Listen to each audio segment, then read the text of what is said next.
Welcome to another episode of the Football Analytics Show. My name is Ed Fang, your host, and on this episode, I am pumped to have Chinamaniac on the show. He's a professional sports bettor, and he is a former poker player. He also produces a lot of content on Twitter about the nuances of being a pro sports bettor. China, welcome to the show. Hey, thanks for having me on. Glad to be here. Absolutely. I can call you China, not Chinamaniac. Does that work for you? That works for me, man. All right. Less syllables. Exactly. The Football Analytics Show is brought to you by the Power Rank Sports Betting Newsletter. Looking for some action on any given weekend? This is the free service for you. As 5 Nugget Saturday is my curated list of tips and analytics. You're going to get some free bets from Chinamaniac today, but if you want some of my other curations and sharp people like him, and hopefully some of his bets at some point in the future, sign up for free at thepowerrank.com. China, I would love to know more about your story. How did you get into poker and then betting? Well, poker is kind of something I was born in the late 70s. In the 80s, my parents would host home games, nickels, dimes, quarters. Growing up, we didn't have a lot of money. Probably grew up lower middle class. So me and my brother were always trying to turn nothing into something somehow or another, whether it was playing poker, heads up, baseball cards, trading, all kinds of stuff like that. So you roll around to 2003 when the poker boom hit. That was kind of a natural thing, just getting online, getting on the computer. So 2003 to 2008, almost served like a college degree in poker for me. I was a losing poker player. At the time, I was a hard partier, but at the same time, going through some dark times in my life, I was able to almost give myself a poker degree. And then 2009, got laid off from my job and started poker full time. I ran my bankroll up from somebody loaning me $100 online. And then I just ran it up and ran it up and ran it up, and it just kept going. So, yeah, that was kind of how the poker thing went. What do you think was the one thing? Well, I'm sure it was multiple things, but if you remember back, like what do you think is like kind of the most important thing that helped you go from being a beginner to a winning poker player? By far, the biggest thing was I was playing in low stake games. So when I started, the main game I was playing was like 3-6 limit hold'em. Now there were probably the whole pool on Poker Stars for the entire world. There might have been 10 or less guys that were winning. So if you weren't among the elite, you were just paying the rake and you would lose. And you could maybe grind, break even, and make some rake back. But one day, a guy who I was in an AOL chat room said, "Hey man, like I was getting frustrated. I went on a downswing," and he said, "Hey man, why don't you try playing heads up?" And I said, "Okay." I said, "I'll give it a shot." He goes, "Yeah, well they have this site called Poker Table Ratings where you can see all your opponent's stats, and if you think that they're too good, you don't have to play them. But if guys show up on there and they have very negative results, then just play them and just sit out versus the bad players." So I just developed a system. If guys were losing anything over like 4 big bets per 100 hands, I would play them. And if they were better than that, even if it was a half bet lower, I would just sit out. And the player pool was so large that I would just 24/7 in 2009, there were just people joining that game. So I was able to make like 30,000 the first 6 months playing, just playing 3-6 and like 5-10. And then from there, you just move up stakes. Now you're playing 10, 20, 15, 30. And I just developed the same strategy. So it wasn't about being the best player. It was just about playing against the worst players. Fascinating. So yeah. Tell me more about the transition from poker to sports betting. So the transition happened in around 2016. It was the fall, and a lot of the heads-up poker action was dying, especially on the sites I was playing. By this time, Black Friday had already happened. The 2 major sites were out of the U.S. I'm playing on sites like Bovada or like sportsbook.ag, and the lobbies were dead. And I was sitting there on a Saturday, and I'm a big college football guy. I've been playing college fantasy football since 2001 with about a Nice. dozen guys.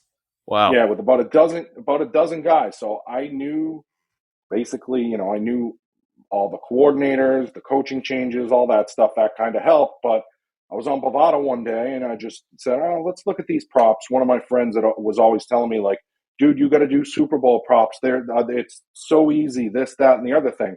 And I never really paid attention to it. But this one Saturday, I said, oh, let's check these out. These are all the guys the players that were drafting in my fantasy leagues. And I looked at them and I'm like, this just looks way too high. Like, I kind of have an idea where this guy's going to be today, but these just look too high. So I just started, I click on the player's name. And, back in 2016, if you clicked on a player's name and you had a total and they played 13 games the prior year, um, oftentimes the guy had gone under 10 times and maybe he went over 3 times against the number they were listing.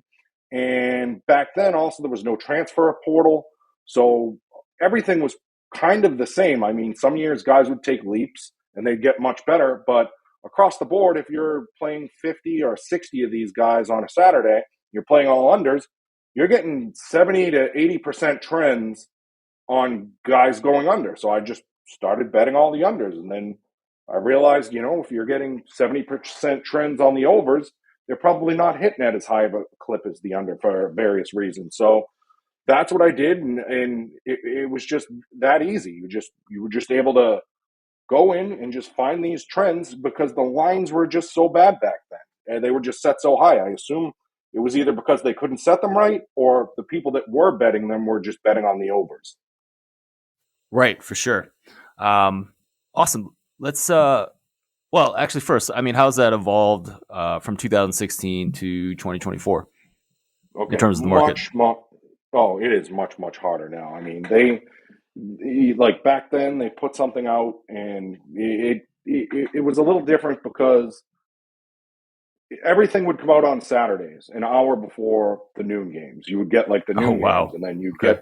you would get the 3:30 slate would come out at 1 o'clock, and then etc. So you'd literally have, unless you had numbers ready to go, you had an hour to 2 hours to cap this stuff. So I just became very efficient at just going through with my process of elimination, finding all my bets, and now you fast forward, this stuff comes out.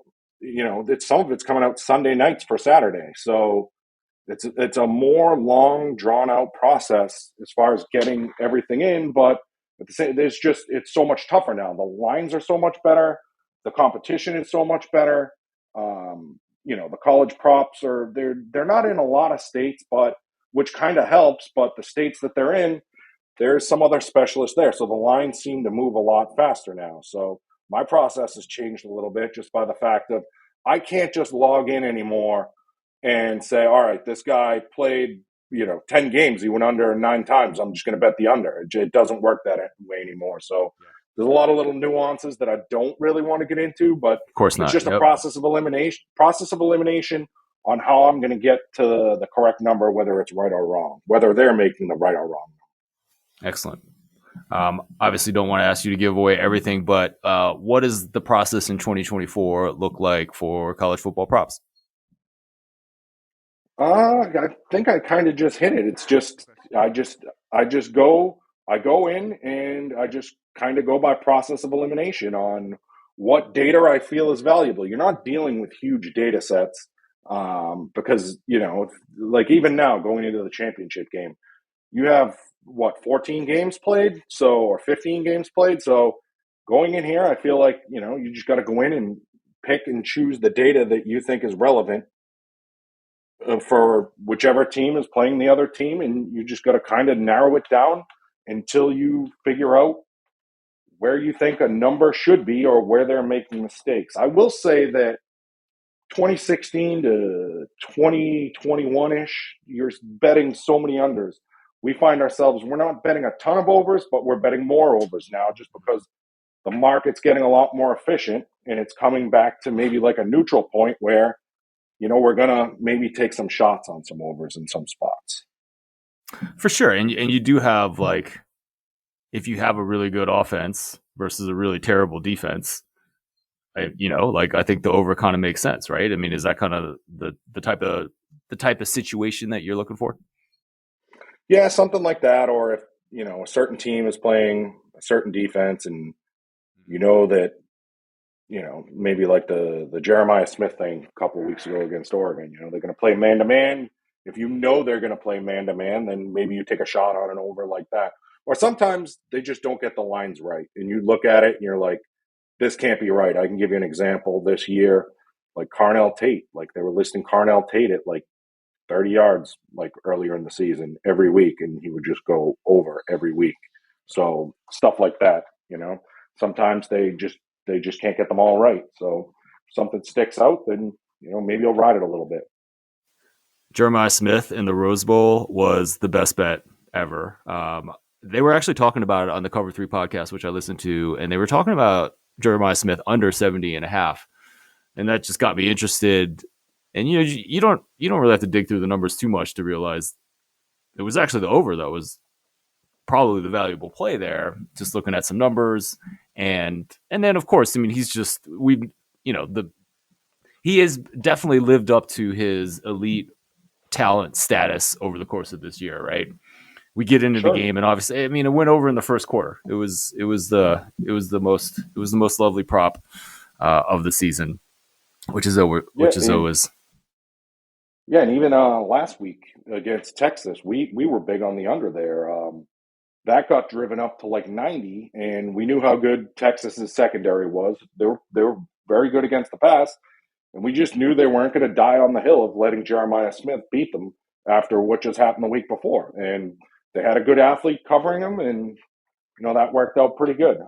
So Did they try yeah, to double him, or did they just have one yeah, they particular NFL caliber guy that was? well, I think they had a senior NFL caliber guy, and then they oftentimes they had help over the top. So they just went everywhere else, and I think he finished the game with like one catch for 3 yards, and that's probably going to be the best strategy at slowing them down.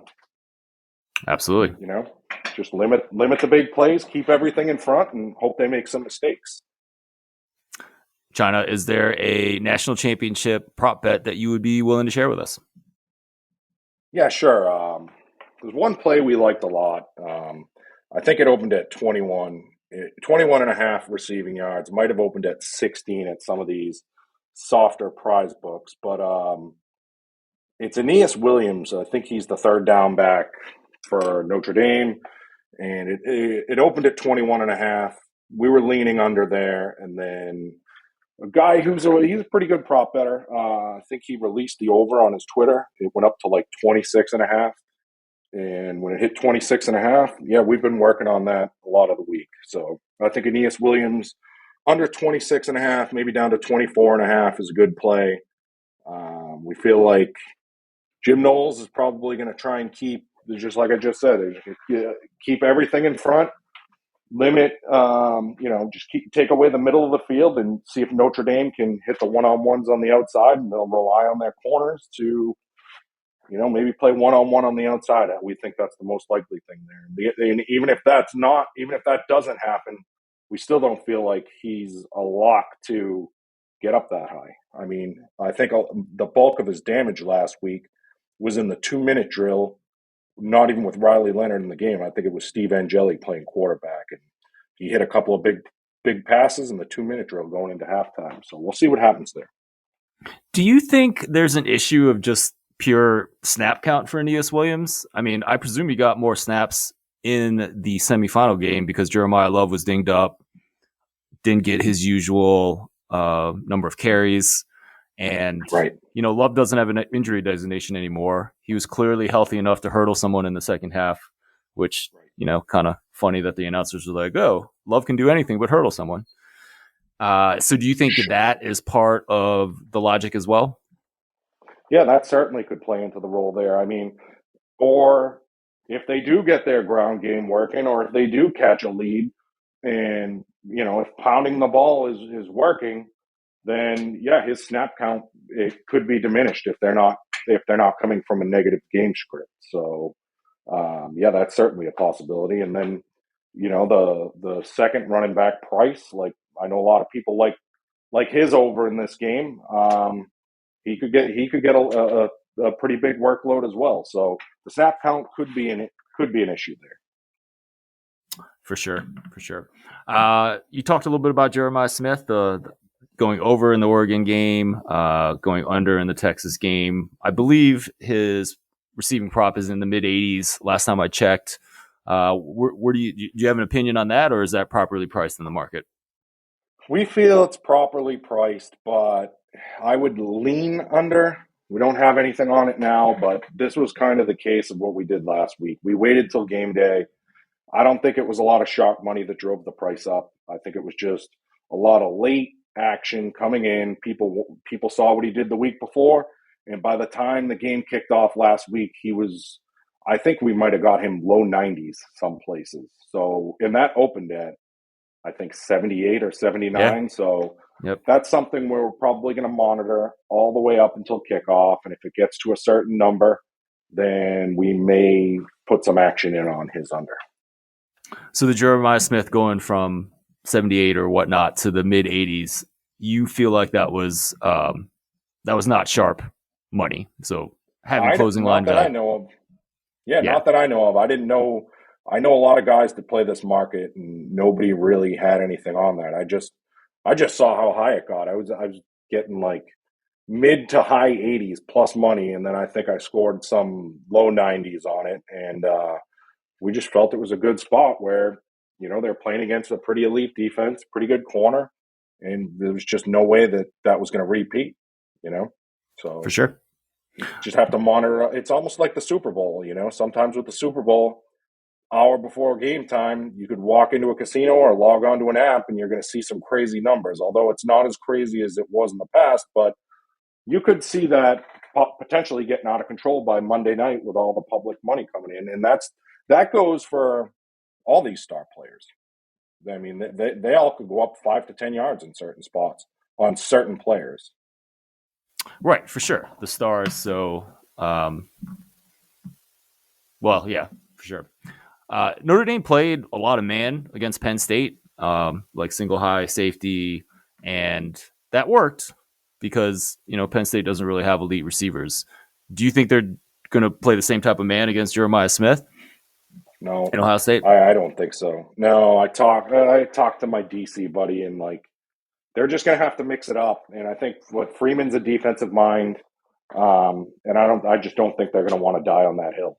So they're going to he doesn't think that they're going to change too much of the way they play, but they're going to have to throw some different looks at them. It's just maybe they will do that, and if they get torched, maybe they switch, but I can't see them sticking with that strategy all the way through the game unless they just roll the dice. They're successful with it, and then it just goes from there. China, do you think about handicapping the game before you handicapping props? So just, if Ohio State's, for example, Ohio State's a pretty big favorite, Sure. so they expect to be up in the second half. So maybe that means more carries for Travion Henderson and Quinshawn Judkins. Do you think about the game handicap when you're Yes, handicapping props? 100%. Very aware of the point spread and what the game script will be, or will most likely be in a game like this. I mean, you have to look at it as Notre Dame's going to probably be playing from a negative game script, not guaranteed, but then you don't really have much data on Notre Dame playing from a negative game script this year because I mean, the only real negative game script they had was Northern Illinois. That was week 2, completely different game. And I mean, last week they were kind of playing it from a negative game script. So, you can kind of look at last week's game a little bit, but there's just not a lot there as far as that goes. But of course, looking into how, has something like this played out already this year, something that you can kind of compare it to, and you have to really do that in college football because of the fluctuations of the point spreads and outcomes week to week. The NFL is just so much tighter in that market. So For you know sure. So when you're doing this handicap, so for example, like how like are you willing to say, oh well, Ohio State was in this situation for 2 or 3 games this year, we can get some signal for how they're going to potentially play this future game? Like how many games do you need to be confident that a team is going to perform in a certain way? And not many. Like I've talked about this last year on a podcast I did. It's about becoming a master of small samples. So I don't need a large sample to form an opinion. And I've seen, again, like I've seen this stuff thousands and thousands and thousands of times, capping these players every week. That it's about becoming a Jedi of mastering small samples. So I don't need a ton of data. I can feel pretty confident making an opinion on something with a small set of data. Yeah, no, I think that's so fascinating, and particularly in college football, where our data size is limited to begin with, right? And then Ohio State goes through the majority of the season without really getting challenged a lot, and something like Ohio State versus Akron really just doesn't matter, right? So, Yep, 100%. You can almost just take those first 3 games and throw them out the window.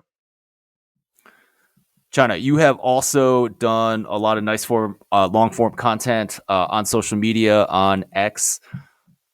Why did you decide to do that? In particular, like you give away a lot of good information from your perspective as a pro bettor. I'm sure some people out there would be like, "Oh, what are you doing, dude? We should keep that Right. secret." What is the thought process there for you? See, that's a good point. The sharpest gambler I know. When I started doing some of this content last year, writing, he said you should never give this stuff away, even if it's just a little bit. And I kind of said to him, like, I think I can give away some without giving away everything. And it's actually helped me in some ways network just from writing. People can maybe see my process on things. People can maybe make an opinion. Oh, maybe this guy does win. And you'd be surprised at the amount of like betting groups or people that have gotten in touch with me that either want to work with me or maybe I can do something for them, they can do something for me. Another reason is I don't mind giving back. I mean, coming up in poker and going all the way through poker, a lot of people gave a lot of stuff away, a lot of people helped me along the way. I feel like I can provide value and provide some entertaining, authentic content about you know, uh, someone like me. I literally started with $100 loan and ran it up to wherever I ran it up to. But like just stuff like that, I think I can provide a lot of value. Either for people that are just looking for entertaining content to read, or maybe it'll help some people here and there. And I know it has because a lot of people have reached out to me. Now, the other reason is if I were to do this in 2016 or 2017 or 2018 or even 2019 or 2020, like I I would have did it because there was just too much of an edge out there. Like I said, if I'm looking at a 13 game data set and I'm getting 77% unders and I'm just betting the under on the 14th game and I'm winning 70% of the time, like I would never give that away. The market's changed, the market's got so much harder. And at the same time, I don't feel like I'm giving away like the top stuff that I need to stay profitable. Yeah, for sure. What? So you started with the writing, and now you Mm-hmm. have gone to video. The videos clock in at over an hour. So I'm sorry, China, Sure, I haven't had a chance to watch either of them in their sure. entirety, but I do think it's interesting. What can we kind of expect in the future for getting information from you? So I did 15 volumes of the writing, and then I think I did something a few weeks ago where I hit play on the video and I said, the number one sports betting tip for 2025 is to show up. You got to show up, and it's so true. I mean, it's with anything. You want to lose weight, you got to show up. You want to be successful, you got to show up. You want to have a good relationship with your kids, you got to show up. So I posted that video, and it got a good response, and I was like, wow, this is the video. Obviously, that's what everybody's into, and it was just a quick 1 minute video, and it got a big response. So I said maybe I'll try, instead of doing the writing, I'll just go. I have so much stuff that I could talk about. I just hit play, and I recorded, I think, an hour the first time. And then the second time I hit play and I just went through and I recorded an hour and a half. And I feel like I have maybe 10 to 15 things that I could probably talk about that don't even relate to, who's going to win the games this week, or giving out picks or anything like that. But just maybe interesting content, because I think there's a lot of crappy content in this space. And I think I can maybe provide good, authentic content. I mean, let's face it, there's maybe 5 to 7 really good, informative podcasts out there with authentic people that just aren't, throwing crap off the wall and giving you picks that are just talking about nothing. So I don't know. I think I could, maybe provide some value in the content space. Excellent. Excellent. You talked about in the beginning with poker, you were looking for games that you could beat. Do you think was it, I mean, you clearly, when you started betting college football props, it was pretty easy. Do you feel like you fell into that just because you were thinking about college football fantasy, or Yes. yeah? So it was kind of 1 zillion%. It was because, like I said, that's what I was familiar with. I was probably had a college football game up on my monitor at the time, and I just clicked over there, and that's why. And it goes back to the same thing. It's like, it goes poker. I was a bum hunter. Like I said, I wanted to play against the worst players, and the worst players were showing up around the clock, 24/7. And I makes knew sense. betting. I knew the variance with sides and totals and what the edges were. And the edges in 2016 probably were pretty big, but I probably didn't know how to find them as well as some other people did. I wasn't just going to jump in and be the guy, with a large syndicate that's moving these lines 3 and 4 points. And I knew, maybe I could get a half point here and a half point there, but that's not, I wanted to it just turned out that this market was almost exactly like what I was doing in poker. I had a massive edge where I couldn't lose. And it was just simple logic, you know. I see a number on the screen in poker. All right, I'll play that guy until he has no more money. It was the same thing with the props. It's almost like I just said. I didn't do any content and kind of somewhat stayed anonymous in the sports betting world for the first 5, 6, 7 years I was doing this, because it was a market that I controlled, and I didn't want anybody to enter the space. But inevitably, that people are going to find their way into something if it's soft, and now it's to the point where it's not really as soft. It's almost up there along the lines with the NFL props. It's not easy. For sure. And that was leading to the last question I had for you. If you want to look for something like the poker players that you were searching for back in 2009, where do you think that next market is? The next market. See, that's the thing I don't know. Maybe it's these meme coins, like, I don't know. You just got to be ready to Yeah. go for the next Yep. thing. I don't know what it is. I mean, it seems that these prize sites are pretty good, but then again, I'm having problems getting paid on one of them right now. So, Wait, which which is always a sites? risk I'm willing. Like these prize, they're prize sports Underdog and betting all sites. those. Yeah. Okay. Yeah, like I always tell people, you should take shots at these soft sites, because one, it's easy money, and two, you could build your bankroll, and if you have the bankroll, it's worth the risk to take shots on there. So, like, those seem like it's something right now, but I don't know what the next thing would be. I mean, I'm trying to just make as much money as I can now, so I don't really have to worry about that.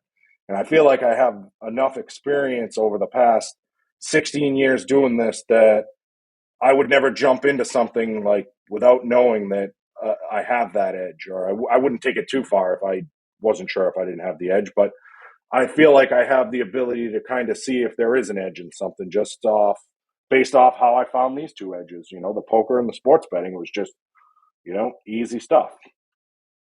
Chinamaniac, thank you so much for your time and joining us and sharing your knowledge and your bets. Please let everyone know where they can find you. Yeah, you can find me on Twitter at Chinamaniac, Chinamaniac. Awesome. And I will link that. Thanks again for your time. All right. Thanks for having me on. You've been listening to the Football Analytics Show. My name is Ed Fang, your host. Just a reminder, you can get my free sports betting email newsletter, 5 Nugget Saturdays, my curated list of tips and analytics. Check that out at thepowerrank.com. I will be back at you with another episode of Football Analytics Show soon. Thanks again for listening.